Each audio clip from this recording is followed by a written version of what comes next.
What's going on, everybody? Welcome to another episode of Talkin Sports with Josh and Nil. I'm your host, Josh, along with my co-host, Nil, who's back from vacation. So how was that, Nil?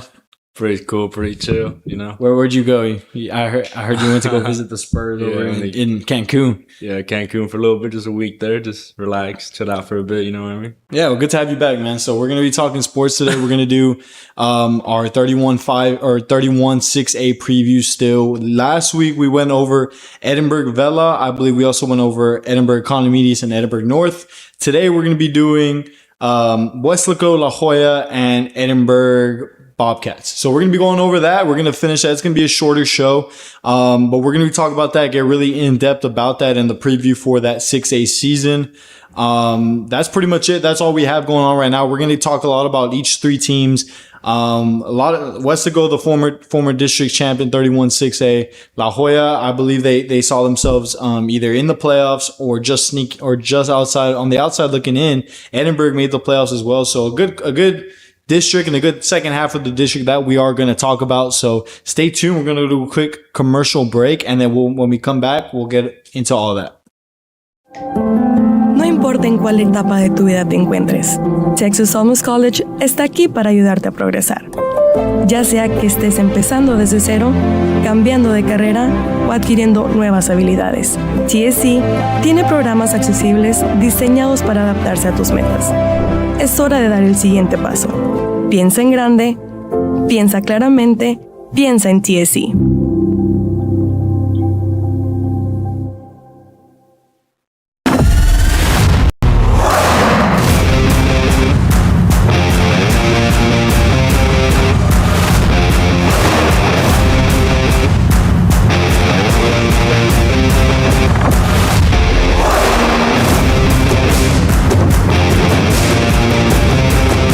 Take a new look, maybe your first look at Buick.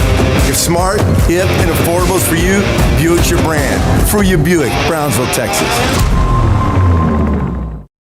100 years ago, in the heart of the Rio Grande Valley, a spark was born. From the first dreamers who stepped onto these grounds, Texas Southmost College has stood as a promise that determination can overcome any challenge. Join us as we honor our past, celebrate our present, and ignite the future together. Texas Southmost College, 100 years strong, and the next 100 begin with you. I fell on a loose towel at the grocery store, and now they're saying it's my fault. Do you think you could help? Of course I can help. You should be focused on feeling better. Oh, thank you, Law Champ. Hey, do you think I can get a selfie? Of course. What's going on, everybody? Welcome back to another episode of Talking Sports with Josh and Nil. We just went over the intro. We're going to be talking about 31-6A preview. So for those of y'all that were not tuned in last week, we talked about 31-6A. Now the new district, only difference is PSG Bears no longer in that 31-6A group. They have been replaced with a perennial powerhouse in the Valley, Edinburg Vela. And obviously we already talked about Edinburg Vela. In my opinion, the favorites to possibly win district, right? We also have teams like we talked about last week, Edinburg North, Edinburg Economides. Edinburg North finished at the bottom last year. They didn't have a great season. Economides, they had a great season, second in district, 9-2 overall. Couldn't get it done in the first round of the playoffs last year. So we already talked about that. Now we're going to talk about the three other teams. We're going to talk about the reigning district champ, Weslaco Panthers. We're going to talk about La Joya. They snuck into the playoffs as a 4 seed there. And we're also going to talk about Edinburg High. We're going to talk about them as a whole. And I believe they got third as well. So we're talking about 3 of the 4 playoff teams for last year. So we can start with Weslaco. And I mean, we're going to start with Weslaco. Weslaco won district last year. They are losing a lot of players coming into this year. They're losing their quarterback. They're losing their 3 best receivers, right? So a player to look at for Weslaco, they went 9-3, 5-0 in district play, right? A player to look at for Weslaco, I believe his name is Malachi Rodriguez, running back for Weslaco. If I said his name wrong, please correct me on that, right? But Malachi Rodriguez, he comes in, he's a junior. He's gonna be a junior next year. So as a sophomore last year, he had 107 carries, 635 yards and 7 touchdowns. And for a running back, I mean, that's pretty impressive. The only thing I'm a little concerned on is how is the O-line play going to be? I mean, well, it's going to be a team heavily relying on him, but for having those stats as a sophomore last season, I mean, that means he's getting into his prime in his high school career right now. This usually the junior and senior year, like your good years, the years are going to blossom in very, very well. So that's a good thing as a team looking into the guy they rely on. But like you say, how is that line looking? And I mean, shoot, hopefully the line is good. They have some good big boys on there, something like that, right? So, but I mean, hey, but he's a good player, so that we all know who the ball's going to, and I mean, good players react to a situation they're in. Even if he doesn't have a line, or if he has a line, that's even great for him, right? It's gonna help him out a lot. But if he doesn't, they should be okay, right? Yeah, he'll be able to find his pockets again, do the work that he does. And I mean, coming in as the defending district champs, I don't want to talk a lot about 31-6A, but it's not like they have a whole bunch of power. Like we're coming in talking about 32-6A, right? How they have 4 teams that can be district champs anywhere else. Now we're coming and talking about 31-6A.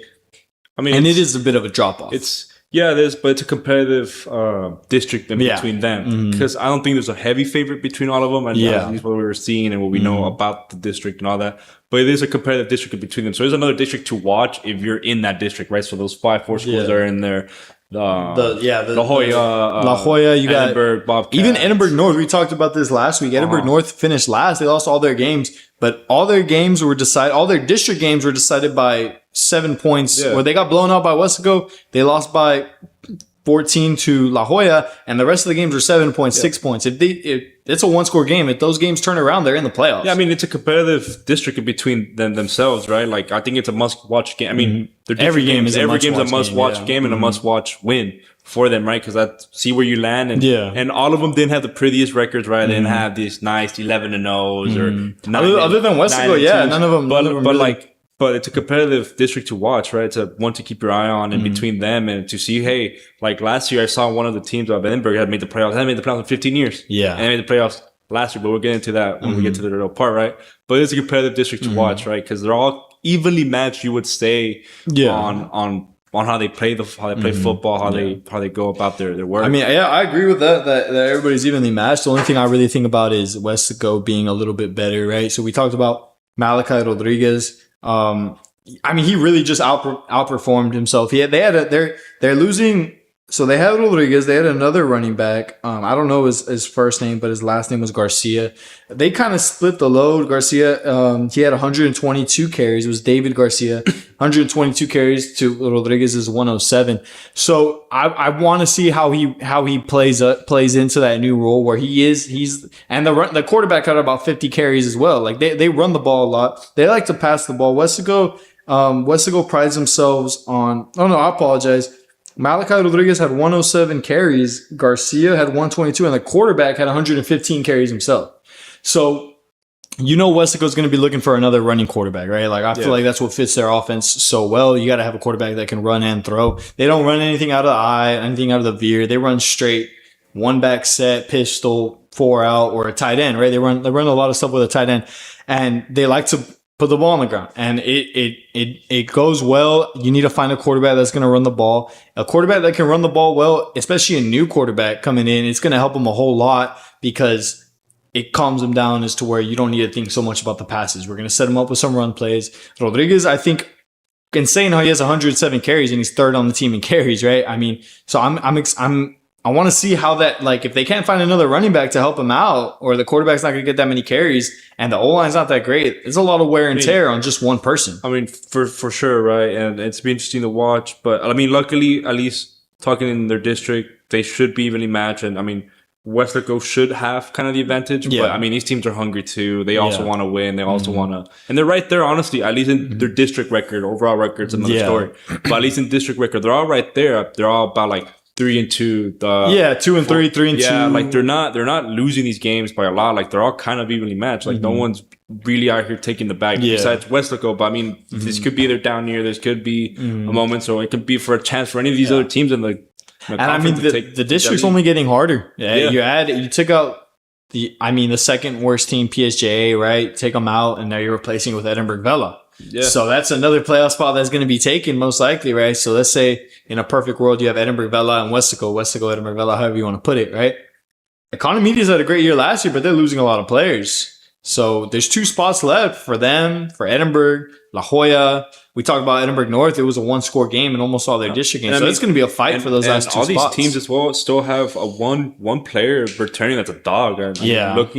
Looking what we saw on their stats and their player stats, I mean, they all have a player. If it's on offense or defense, right? They all have a running back, they either have a receiver, a quarterback, something in there. So, I mean, they all have something to work on and build around. So, I mean, every team's going to have a little weapon of sorts. They're not going to come in here kind of like a new team, new slate. Because usually there'll be a team, right? Most of the players left. They graduated. You're going to have to find and see who blossoms into a new player. But, I mean, all of these teams are coming in with one good player. And, I mean, it's a competitive, another competitive district to watch. It's going to be tough, man. I mean, you lose Chris Luna, your starting quarterback. You lose a secondary option at running back. You lose your 3 best receivers. It's really just Rodriguez and nobody else now. I'm obviously right. Weslaco is a powerhouse in the fact that they don't really rebuild. They just reload. Like, they're good every year. I mean, it's luckily football's a long off season. So, I mean, they've already been working on it. Yeah, you already know they're ready. Since probably January when it starts, all those workouts and stuff. Yeah. Right now we're on 7-on-7 and all that. I mean, they probably have something there that we don't know about, some players. Yeah, for sure. Everybody always does. And I mean, I think as long as your O-line carries, your O-line is solid, your O-line improves quarterback play. Your O-line improves time to throw the ball, which improves receiver play. And obviously it improves the run game. So yeah, I mean, I'm excited to see. I think Malachi Rodriguez is a player to watch for Weslaco, right? Standout player from last year.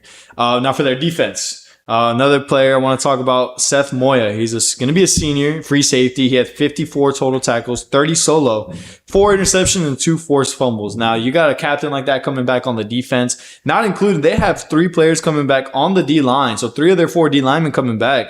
Maybe their whole D-line's coming back, right? But their 3 sack leaders combined for 14 total sacks last year, 6, 4, and 4. You have Humberto Ornelas, Jacob Hinojosa, Pablo Villarreal, combined for 14 sacks, so your D-line can hold it down. And then you got your captain coming back, I would say Moya on the back end, who plays the run well. He's 2 forced fumbles, has 4 interceptions in the passing game. So I think Weslaco, for teams here, Edinburg North loves to run the ball. Economides runs the ball to the I formation. La Joya loves to run the ball.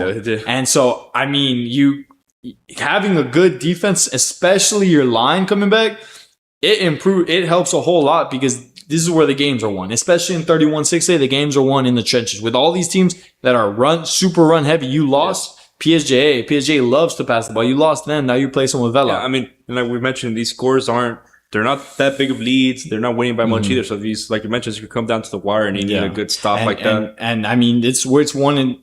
Yeah, everybody loves the 7-on-7, right? But all the 7-on-7 in the world doesn't prepare you for 4th and 1. 4th and goal. Like, that's where it's won. And if you got 3 of those D linemen coming back, not even just for the sacks, right? Just they show them they can get to the quarterback. I'm sure they can stop the run.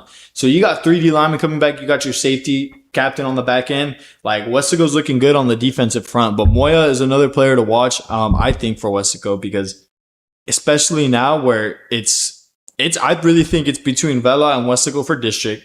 And then the rest of them, it's not really a whole lot of passing, a whole lot of air raid. It's going to be a slower game every time Edinburg North plays La Joya or Edinburg North plays Edinburg, right?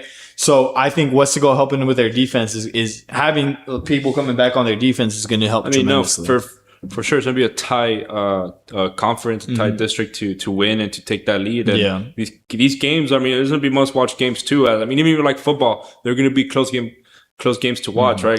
I mean, it's going to come down to either defense, one play, one pass, one run, one something. So, I mean, to watch as a fan, it's a must-watch district too and all that. But like we mentioned, Weslaco is I mean, they got something, right? They got their defense and they got one player on offense. But it's also a good school. Good schools, they have a good program. I wouldn't worry too much about Weslaco not having a quarterback right now. I already know when the season ended last year, they knew who they wanted at quarterback. Yeah, I mean, they're developing programs there. Someone's gonna have to step up and be that next quarterback, right, for the future.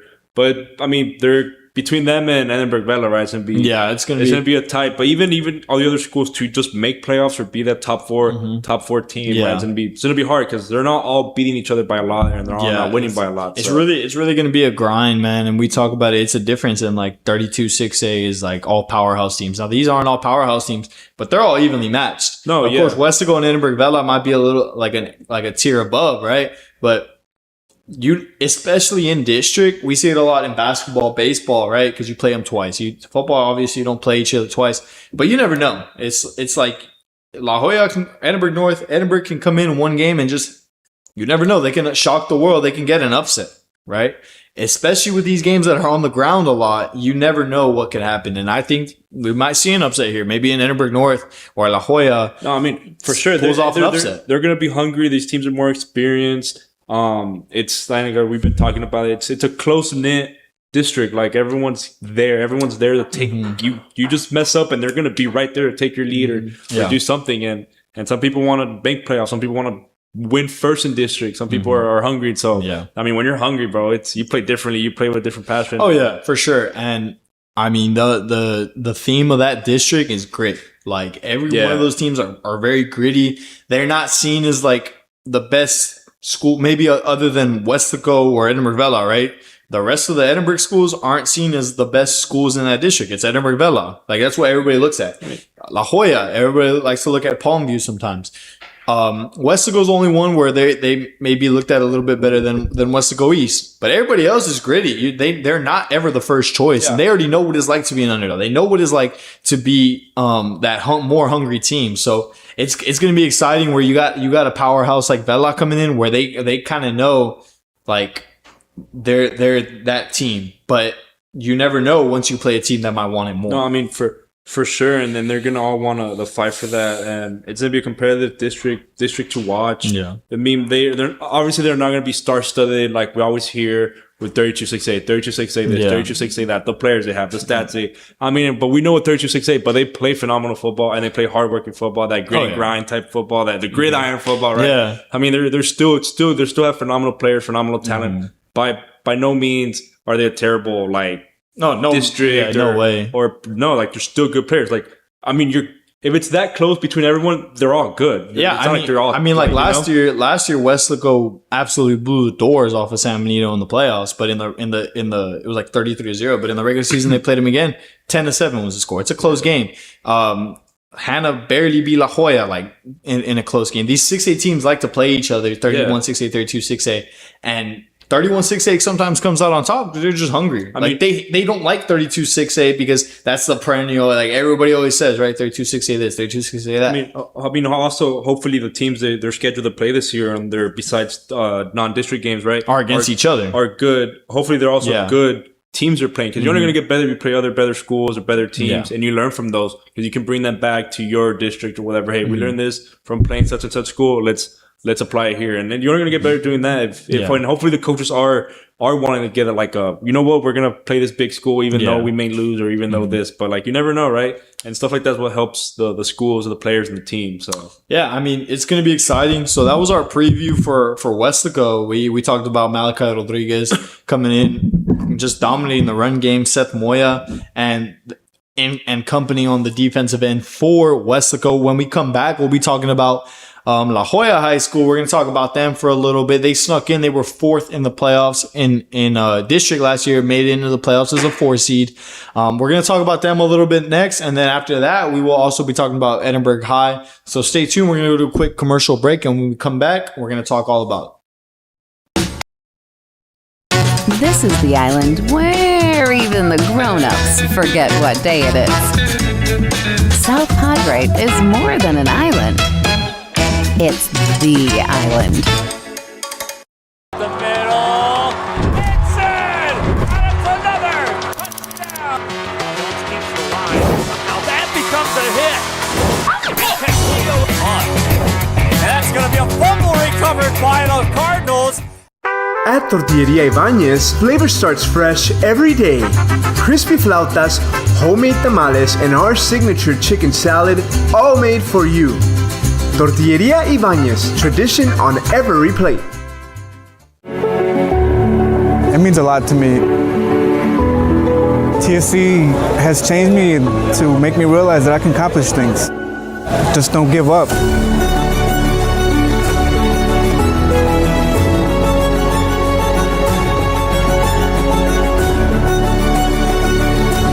I've come a long way from where I was to what I am now, and there's no limit to where I'm going. Give your little one the best start at Brownsville ISD's Pre-K3 and Pre-K4 programs. At BISD, 3 and 4-year-olds develop fundamental skills that pave the way to lifelong success. With quality educators, access to the latest technology, and free nutritious meals to fuel the day, our young minds explore and learn in exciting new ways. Enroll your 3 and 4-year-old today at Brownsville ISD, the best choice. Kenny Perez came from a small town in Texas. At Kenny Perez Law, we won't stop fighting until our clients get what's rightfully theirs. We're right by your side, no matter what. Call Kenny Perez Injury Lawyers today, 956-999-1111.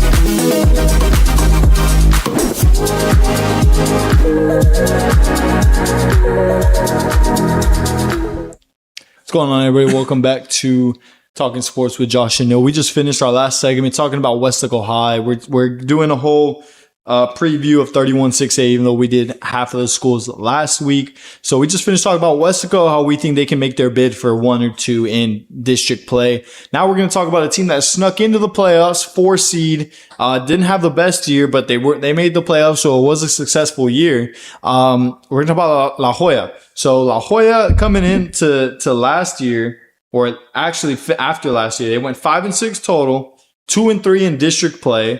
But that was enough to make the playoffs, right? And we talked about the small wins in district matter over anything. Yeah. 2-3, like nobody likes 2-3, but if you're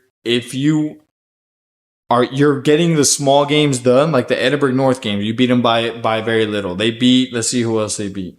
They beat PSJ in a shootout. They barely lost by 3 points to Economides. So, they were able to get it done when it mattered most. The last game of the year, game to get in the playoffs, they got it done and they won. And they ended up getting absolutely obliterated by Harlingen in the first round of the playoffs. But still a successful season for they're stepping stones, right? Yeah. Because, the year before that, they were 1-9. Yeah. So, they're on the up and up. Like, these teams. So, last year was a successful year. Yeah, for sure. A lot, And we mentioned it, it's a close-knit district too. Just having a 2-3 record in district, not the prettiest, but it got the job done. It's a close district to fight. They took care of business against the first 2 games in their non-district against Rivera, Lopez, and Pace. And so they played Alice, the Coyotes. It's a tough school, lost by 3 points. They lost to Hannah by a touchdown, right? And then district started and it was kind of downhill from there. Weslaco lost, Edinburg lost, beat Edinburg North. They lost to Economides and were able to finish the year off with PSJ, right? So, like you said, 1-9 to 5-6. It's a better year. Yeah, and then being in a district like that where everyone's really close, almost the same competitively, like it was a good year for them. And then next year, this upcoming year should be another big stepping stone for them and see what they can do. They are losing some good players like the running back, right? Yeah, Mauricio Mendoza. The player he was, right? 230 carries for over 2,000 yards. Yeah. We don't talk about players that just graduated, but that guy was a stud. And it's going to suck losing him. It would suck for any team losing your star player like that. He really was he was their workhorse. We just talked about how impressive it was. Malachi Rodriguez had 107 carries. This guy more than doubled that. And it's crazy, man. I got the pleasure to see him play in person and he's no joke. So it sucks to see him go, but I'm sure La Joya has somebody ready. Speaking of rushing, right? They have a quarterback, Owen Benoit, who's coming back. Their leader, captain of the team, right? So they ran it 230 times. They didn't throw it a whole lot. Threw it 187 times. And he made the most of it. He completed 108 of those 187 passes. He had 16 touchdowns and almost 1,400 passing yards, 8 interceptions, right? So I feel like if he cuts down those interception numbers just a little bit, it'll help him in the long run, especially now where you might be throwing the ball a bit more. You might not be. You don't have that.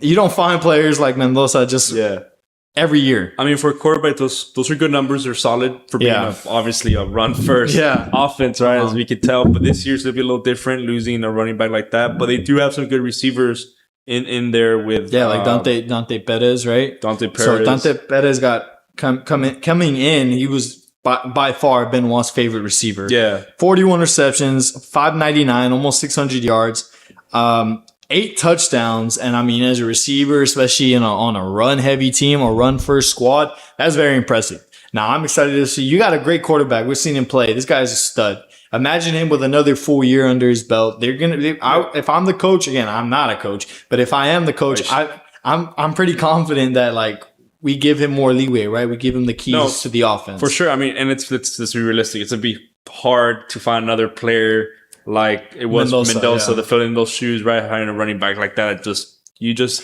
bring 2,000 yards in a season, all those stats, the numbers, accolades. So let's be realistic. They're not. I mean, who knows? Yeah, no. They probably do have another Mendoza for all we know, but realistically speaking, it's hard to find a player like that. They come every few moons. For sure. It's tough to find anybody. So like that being said, they're probably gonna go more with the air attack, right? Having a good receiver and Dante, then a quarterback like Benoit.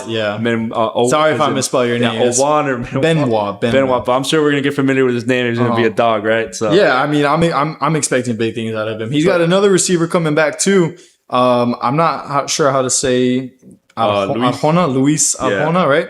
23 receptions. He had 23 receptions, almost 400 yards and 5 touchdowns. So you got over 1,000 yards, 13 combined touchdowns from those two receivers. He's about to be a junior too. So and you got those two receivers coming back as a quarterback. That's very, very soothing to yourself. You got two receivers that varsity experience. They were able to put up. We talk about varsity experience alone is enough. If you're a sophomore, you played 10 games. 9 games. And then putting up varsity. Like, they're not the best numbers, the prettiest, but I mean, no, there are good numbers.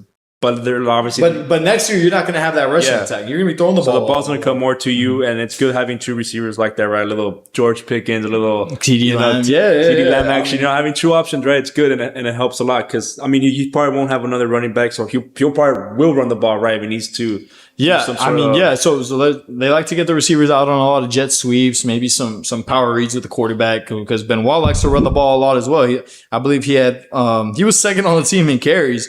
He had 47 carries, and so he can run the ball. He can throw the ball. I feel like they're going to trust him a lot. I expect 60, 70 carries maybe from him. And passing attempts, he had 187. I expect maybe 230, 240. I expect a little bit more from him. Yeah. I think he's going to be one of the best players in that district for sure. I think he has the talent to elevate to where you had a great running back in Mendoza and he might be gone, but now you have your two best weapons coming back.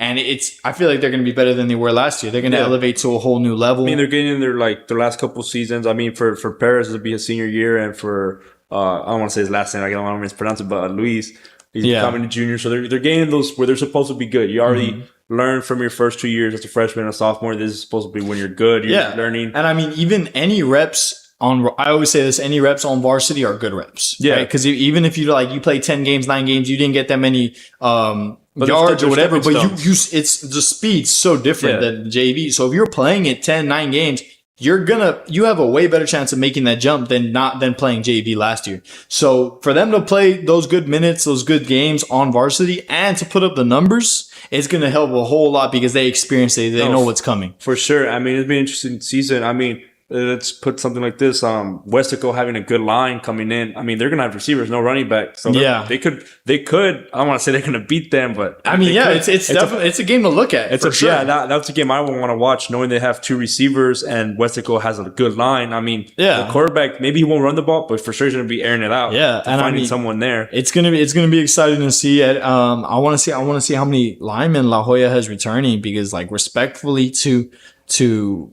any lineman, if you don't have a good O-line, the team's not going to work. The offense isn't going to work. You can't establish the run game. And from establishing the run game, you can't establish a pass game.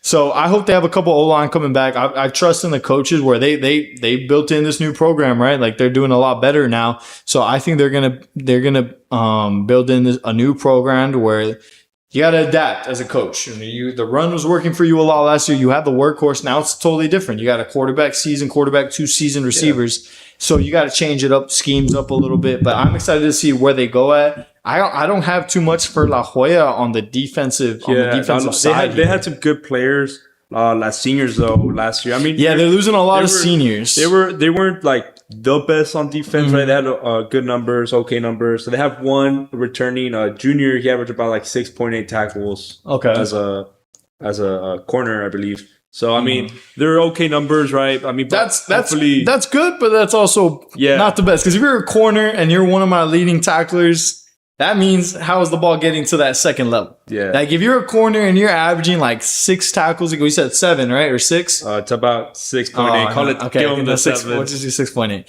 Okay, so if you're averaging that many tackles a game. Think about it. That means that they're breaking out a lot of runs. They're completing a lot of passes on you, which isn't the best. Yeah. Right? I assume maybe if a corner like that, if he's making good tackles, they might move him to safety next year. They might move him, if he's a little bit bigger, they might move him to linebacker, right? I feel like that's the Achilles heel for this La Jolla team is their defense. I mean, we were looking at it. I was looking at it on the schedule. I apologize. They had to outscore a lot. Obviously, that's the whole point of the game. You got to outscore everybody. But they had to score a crazy amount of numbers. They beat Rivera, but Rivera almost put up 30. They beat Lopez, but Lopez put up 20. They beat Pace. Pace put up almost 50 on them. They let Alice put up 27. Hannah put up 35. Weslaco put up 57. Edinburg 33. Edinburg North 48. Oh my God. I mean, hopefully. I mean, and then let's just talking about their district. I mean, that's hopefully when they're playing those district games, we've seen that they clean that up, right? They can find the lowest amount of points they've allowed in a game is 21. Yeah, those aren't the best or those 21, aren't good numbers. I don't want to bash, but 27, and then after that it was all 30 and up. Yeah. So they're gonna have to wildly outscore teams here, and it's not helping when you got PSJ leaving, one of the worst teams in that district, and you're bringing in Edinburg Vela, who they'll put up 70 on you. I mean, who knows? I mean, it'd be interesting to watch, right? This coming. I mean, those district games are all going to be tied between everyone because they're almost all competitively the same. But they do need a fixed staff. Hopefully, they have some players there that can step up big to do all that right. And hopefully, they can have a better season than last year. I mean, 2 years before that, they were 1-9. So last year was a good season. Yeah. And hopefully, this season they can even build more on that and see what they can do. Maybe be like a third seed, hopefully, or a second seed. You never know. I see them going fighting with Economides for that 4 seed. I mean, it's gonna be tough, man. I was looking at the schedule like that they played last year, and they allowed again the lowest amount of points was 21. Like it's crazy. Like you're not gonna win games doing that. Like you're not gonna win games. Especially like maybe if you play better teams, like all respect to Hannah, Lopez, Rivera, Pace. They didn't make the playoffs last year. Like they didn't do that well, like as a group. So like I'm gonna look at their schedule now. We'll see who they play. Like maybe it could be an early telltale in the season, non-district, how they're gonna do in district. They got now their new. I apologize. Their new schedule. They got Juarez, Lincoln, Zapata. I don't know who Wall is. But Pace, and then they got Sherry-Lynn and Vets. So Sherry-Lynn, always a top 10 school. Vets, top 10 school. Zapata is a pretty good school from what I've heard. They already played Pace last year, and Juarez Lincoln, that's an in-city rivalry, I believe. So I mean, yeah, but I mean, who knows? New year, they can put that behind them. The numbers, man, that's something maybe the coach is working on. Like, hey, yeah, and especially because they got better teams, Vets and Sheridan, that they're playing non-district. It's gonna be good to see how they fare against good teams going into district. Hopefully, the defensive coordinator comes up with something. He finds players, develops some players that can blossom into something and bring down those numbers. I mean, because if your average, the lowest was 21 3 touchdowns, right? Well, yeah. 21. That's 3 touchdowns. You're averaging allowing at least 3 touchdowns a year. You let. No, that means you're averaging about. You're allowing 4 touchdowns if you're other minimum 30. Minimum 30. You let Rivera. I apologize. I think it was Lopez put up 21. You let Pace put up almost 50. Hannah put up 35. Alice put up 27. And then in district, it was 33 or more. All 5 games, win or loss. So it's something to work on. I mean, there's good and bad in this team, right? Their offense is looking nice. They have 2 receivers, a really good quarterback. Yeah. They can do it all, run and pass. But I mean, just the defense. Hopefully because that's what can bring them down, right? Because I mean, I think you've been there, right? When you're doing so good on offense or something, and then coming back out their defense. And back at I was on the offense. I was it was. It's also not good for the players. I mean, for the offense, they're going to be there and they're trying to rest, and then You're going back out there. It really affects you as a team. It really does. The players are going to be more tired. They're going to be more gassed, right? They're going to, like, you're talking about you just came out of a long 12 snaps, 14 snaps, right? Yeah. Or 20, who knows, right? And then you're there from the bench for like a minute and then, it's tough. It's going to be tough to see where, like I said, we're replacing one of the worst teams in that district with one of the best teams in the Valley. I think La Joya they're going to have their best chances with trying to sneak in over Economides, who had a great year last year. And even if you don't have the best team coming in, like they had a 9-2 season, they might just roll in this upcoming year, like with that confidence, with that mindset. And that sometimes is better than having all the talent in the world. So I'm excited to see. I think La Joya is definitely going to be a team to watch, look out for. Owen Benoit, seasoned quarterback. I think they're going to hand him the keys to that offense. And I'm excited to see. Yeah, it'd be a good offense though for sure. Being a passing, hopefully they transition to a good passing offense, right? No more running back, right? I mean, who knows? Right? Yeah. For all they know, they have another 2,000 yard crew here. 2,000 yard line, but just lying around somewhere. But no, for sure. I mean, it's also going to be a hard transition, right? Going from a running to a passing. But the numbers are already there for both the receivers and the quarterback. They're a little familiar, and they'll just build on that, right? And hopefully the defense can come up. You never know. We've seen crazier miracles where it's just, you never know. Maybe you got a whole good group of JV and freshmen coming in the offseason. It might just be a young defense. You really never know. But yeah, that's gonna do it here for us. Talking about La Joya, we just talked about Weslaco in the most previous segment. La Joya finished fourth last year, snuck in the playoffs. They're hoping to do the same thing coming into this year, and if not better, right? So we're gonna be talking about. In the next break, after this next break, we'll be talking about Edinburg High, the Bobcats. I believe they finished third in district play, so able to make the playoffs as well. So we're going to talk about them a little bit, finish off the show talking about them, and we'll be right back.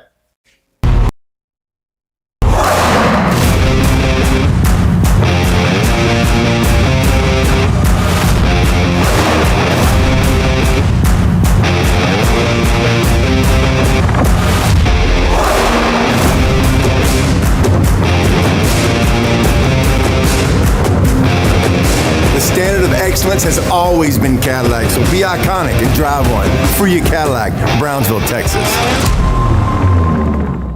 Rev up your future with Texas Southmost College's Auto Body Repair Program. In just 2 semesters, you'll gain the skills to become an auto body repair specialist. Learn using industry standard iCar Academy to get you job ready fast. If you're ready to drive your career forward, TSC's Auto Body Repair Program is the place to start. Classes are filling fast, so visit tsc.edu and apply today.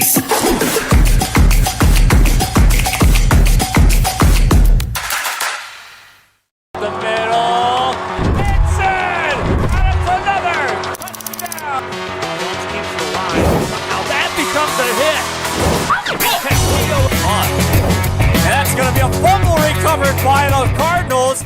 Turn your passion into a powerful career at Texas Southmost College. Our automotive technology program will train you in everything from maintenance to full vehicle systems repair. Earn a certificate or associate degree and get certified to work as a C maintenance or B-level technician. You'll be guided by seasoned instructors who have decades of real-world automotive experience, helping you get ready to roll into the industry. So take the wheel and apply today at tsc.edu.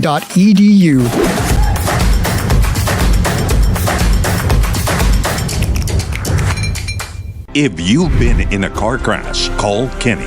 We're available to take your call 24/7, and we don't charge a fee unless we win your case. When you're in a car crash, call Kenny. Call 999-1111 now for a free consultation. What's going on, everybody? Welcome back to the third and final segment of this show. We're going to be talking about Edinburg High, the Bobcats. Now, they finished third in district play. They got a couple players returning both sides of the ball. A couple of key positions for both sides of the ball. So we're going to be talking about Edinburg for a little bit. I guess I'll get started, right? They finished 7-5 last year, third in district play. They finished just below Economides and Weslaco. And now with that new Edinburg Vela coming in, I'm excited to see how they react. They have a very stout defense. Their defense is very swarmed to the ball. They got big D linemen. They have a history of having big D linemen. So they beat Edinburg Vela last year, 19-6. They beat the other teams, like they were in a close game with Los Fresnos, a 6-point game with Los Fresnos.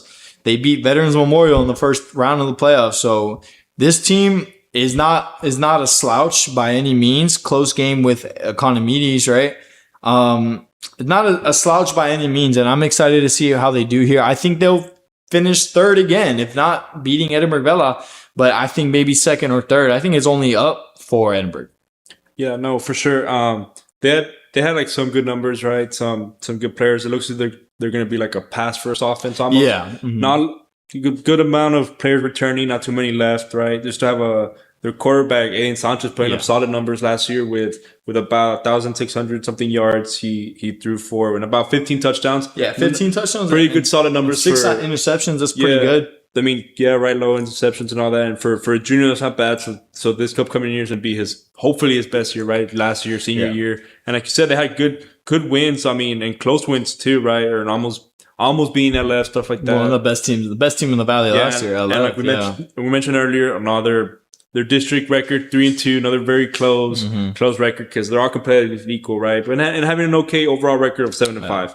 But not bad. They did some good things in playoffs. They beat Veterans, and then sadly they lost to San Marcos in the playoffs. But hey, they hadn't won a game in playoffs in 15 years. So I mean, that's something good they did. It's something to build on for sure. And I mean, they're only on the up and up. They are losing a lot of receivers. They're losing their two best receivers, and they're losing 3 more of their receivers due to just graduating, right? But they're returning Tyler Galvan. He had 7 receptions for 52 yards. Kind of a, what's it called? I'm trying to think of the word. A utility player playing all positions. Also running back as well. All positions for them. Linebacker. They have a junior receiver or senior next year coming back. Nathan Pena, 23 receptions, 228 yards. As a junior behind those other 2 stud receivers, I think he's going to have a breakout year himself. So Nathan Pena, definitely a player to look out for. 230 yards, 23 receptions as the number 3 option, number 4 option, right? Slot receiver, most likely. So it's going to be good to see. I think he's going to step into that role and help out his quarterback, Sanchez, where he had good numbers, but he had great receivers. And now it's kind of, we don't know what it's going to look like with no receivers coming back, right? It's only Galvan and Pena, I believe. But still putting up numbers like that, though, means you know how to get the ball to someone, right? You still have to get the ball to them, and hopefully he can still perform like that. And he also did have low interceptions, right? Only putting up 6. That's still all him as a quarterback, right? Sometimes you just pass it for like 2 yards and then the receiver takes it, makes your numbers look good. Yeah. But you still have to get the ball to him, right? Being the captain, being the quarterback. So we talked about Tyler Galvan, right? He's also one of their best running backs. He's probably going to be their main guy next year at running back. 85 carries, 483 yards. Only second on the team in carries. I apologize. He also had 3 touchdowns.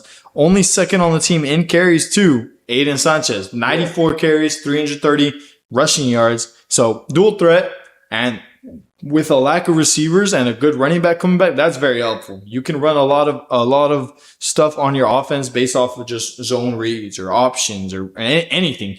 If your quarterback can run the ball, it's very helpful, especially with a lack of receiver help. Now, Galvan shown he can catch the ball out of the backfield. So that's great to have a running back like that. He's a workhorse. I want to see how Pena handles the challenge of being that number 1 option now, because you're coming in, you're going to be a senior. It's your time to shine as those two players. I think it was Villarreal. No, I apologize. It was Vega and Villarreal and also Calderon. They were the 3 best receivers last year. So you're the 4th option. Now you got to come in and you got to be that. You got to play that role. So some players handle it amazingly and they live up to that big expectation, but other players don't. I think he can, especially playing at a big school like Edinburg. No, I mean, for sure, right? And it's going to come down to those district games, right? And I mean, it's going to be hard to get a win over Weslaco and Vela, right? For sure. But then it matters when you're playing a good school like La Joya, right? We just talked about them. They're going to have a pass first offense. Yeah. So those would be the close games to watch, right? How do you react? How do you like? Or even losing to the other 2 schools, Edinburg North and Edinburg North or Ed Couch. No, it was Edinburg North and Economides, right? You never know; those cats can upset you, and that can change your whole season right there. Because these are very close district plays and wins, right? Last year you you went 3-2 in your district, right? So you got 3 wins, but still lost your games. Yeah. And that's important this year because I think everyone's evenly matched. Everyone's going to come back with something. They all have a player. They all have someone in defense and all that. And luckily for them, they have a good defense. They have a lot of players returning, right, on defense to help them on that part, right? Yeah, but on the D line, they're losing a lot. Like we talked about their DBs, right, linebackers. They're losing a lot. They're losing I believe their 5 leading tacklers, and that's tough. And Edinburg, last year, I knew them a lot more as for their defense, and all credit to them, right, to their defensive coordinator. But they had dogs on the D line, for sure, dogs after dogs. But they're losing all of them. All their D line gone. They're losing their sack leaders. They're losing their tackled leaders. And it doesn't help. We talk about Edinburg Vela. It doesn't help when you got a team like that coming in. And a lot of stuff I've noticed. Obviously, this doesn't take a genius to notice. The positions that get hurt the most are the O-line, D-line. You get new players coming in that have never played in the D-line on varsity. That's totally different. Like, your body's not used to that. Your body's not used to playing 100 snaps a game on the D-line, going up against an O-lineman that just wants to kill you. You know, like your body might not be used to that. You don't know. That's the big question mark on that Edinburg D-line is how are you going to handle that? And it's different from JV to varsity. JV, you might be playing against an O-lineman that does not want to be there, right? Now here, you're going to be playing against, say you got district game, right? You're playing against Weslaco. You're playing against a Weslaco O-lineman. Experience is everything, especially for these up-and-coming players, right? The ones we don't know about yet. And it sucks seeing some players, but I mean, hopefully their program's good enough to they're developed and ready to go to play these games, these 100 snaps of games and all that, and especially district play because every game's gonna come down to the wire. We talked about it way earlier, right? It's that one play, and especially on defense. I think you mentioned it, right? You said defense. It's gonna come down to that defense, right? That one stop. You just need that one stop to end the game or move on, right? It's gonna come down to that, and it ends up be a weakness to them, right? But luckily, not everyone's that strong on defense on this district. If we're gonna be honest, right? Only Weslaco is, right, and maybe pretty much Weslaco, yeah. From what I'm looking at, and Edinburg Vela's defense is maybe okay. I talked about them with you last time, but. They're all right. I mean, so we have one player coming back. I mean, it's helpful, right? But David De La Garza, 45 total tackles. He was a junior last year, 45 total tackles. He also had an interception. Not the best numbers, right? But that team was stacked. And I see his numbers going up now a lot. But I also don't see a lot of help being like at his service, right? Like we're losing a lot of players, and we've seen it firsthand where young defenses, they get hurt, and that's what it is. That's the name of this game, and it sucks. I don't wish anybody to get hurt, but it's bound to happen, especially if you have young players on that D-line, whether young or not. If they played on JV last year or they did not play at all because you had such a star-studded D-line last year, now they're getting those new reps, and that practice cannot get you ready for. Like, I'm sorry, practice cannot get you ready for that physicality because of course in summer most of the time you're not using pads until 2-a-days, and then in August you don't want to get them hurt for the season, right? So it's going to be hard to like simulate how the physicality is when you're playing against a 6A opponent, a district opponent, as a new D lineman, and the wear and tear of 10 games on the season of district games. It's going to be tough. I don't see Edinburg's D line being up for that challenge. I mean, no, for sure. And this is when those non-district games come in play. Win or lose, there's going to be good learning stones, stepping stones for them to see where they land and see what they can do, right? This is, if you're playing like a 32-6A football team or a team from like upstate or something like that, they're a little bit bigger, a little bit. It's going to be a good way for them to learn, but learn early. That way, when the season comes along, you're midway, you're going to play those district games where they're very important. You're ready to go, and you can either win those games or be right there with them too. Like you got a PSJ North who loves to run the ball, right? In your own district, Economides loves to run the ball. They don't pass the ball a whole lot. I do foresee them passing the ball a good amount this year, but it's gonna be tough. Like your D line is gonna be depleted almost, and it's gonna be good to see that sometimes you have great D line. So they're gonna be in for a good test. So they got a couple of non-district games. They're gonna start off. They got their first game against Hannah. Their first game. Hannah has all three of their running backs coming back. They got a decent O-line coming back. Like that's a good test. Hannah's good, man.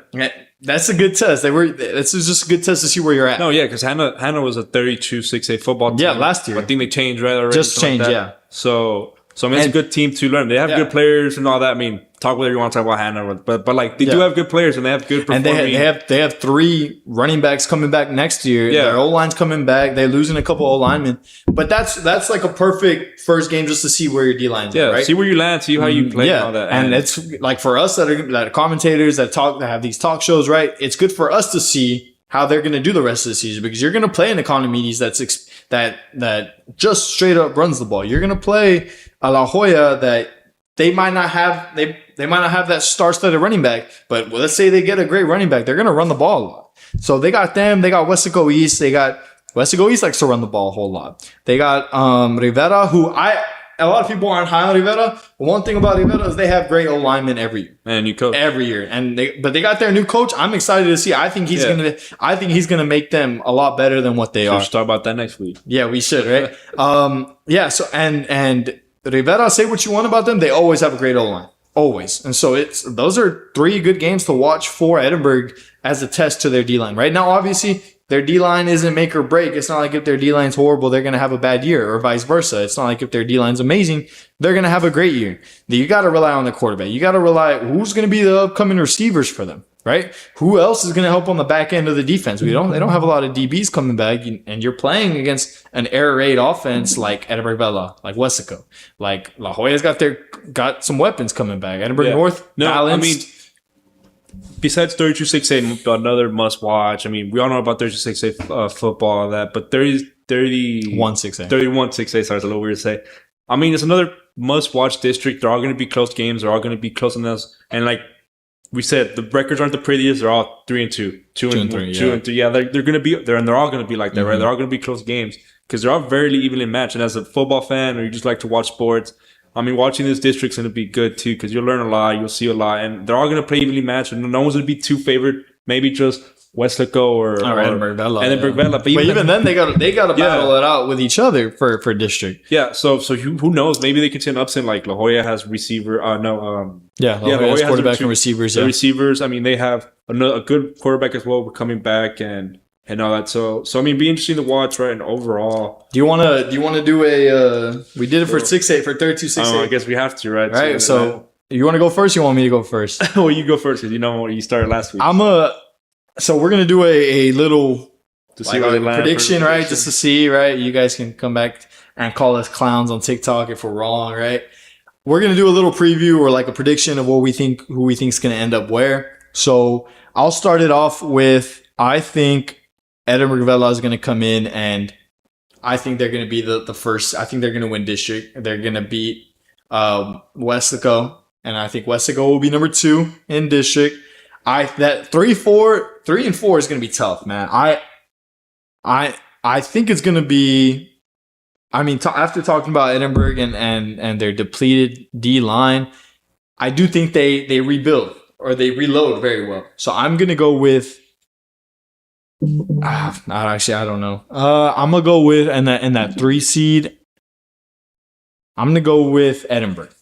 Edinburg at 3, and then 4 is going to be between Economides and La Joya. I'm going to say La Joya. I'm going to say La Joya gets in there. I'm going to say La Joya beats Economides and gets into that 4 seed.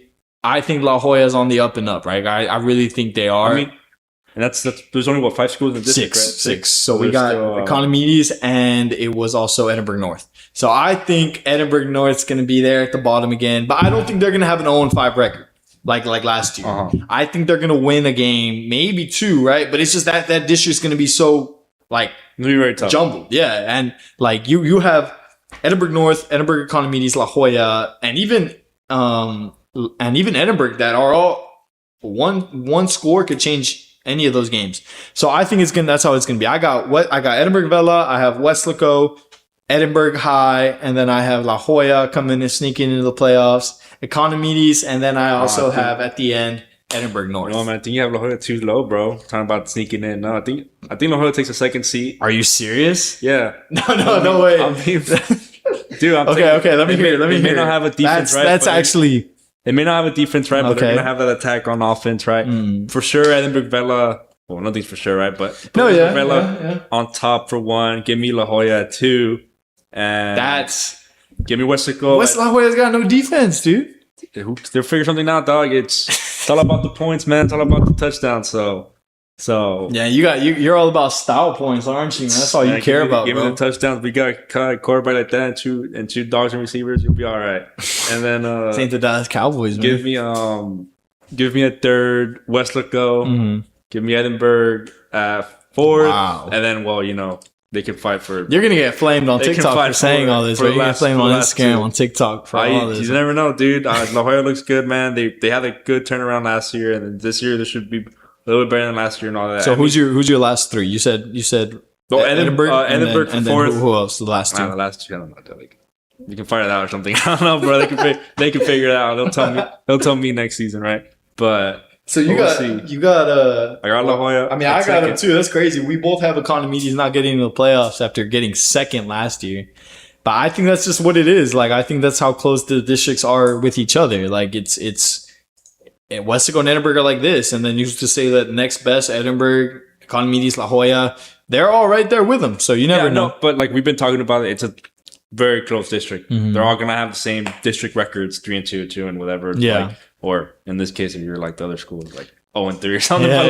But you get the point. It's gonna be very close, and it's a fun and a good, talented district to watch. They all have good players, phenomenal players, and neither quarterbacks, receivers, running backs left. I don't think we talked about a lot of running backs have all. No, just Rodriguez from Weslaco, but that's pretty much it. And I mean, their D-line in Weslaco, but besides that, it's an interesting district to watch here in the Valley. Besides 32-6A and all that we know about them.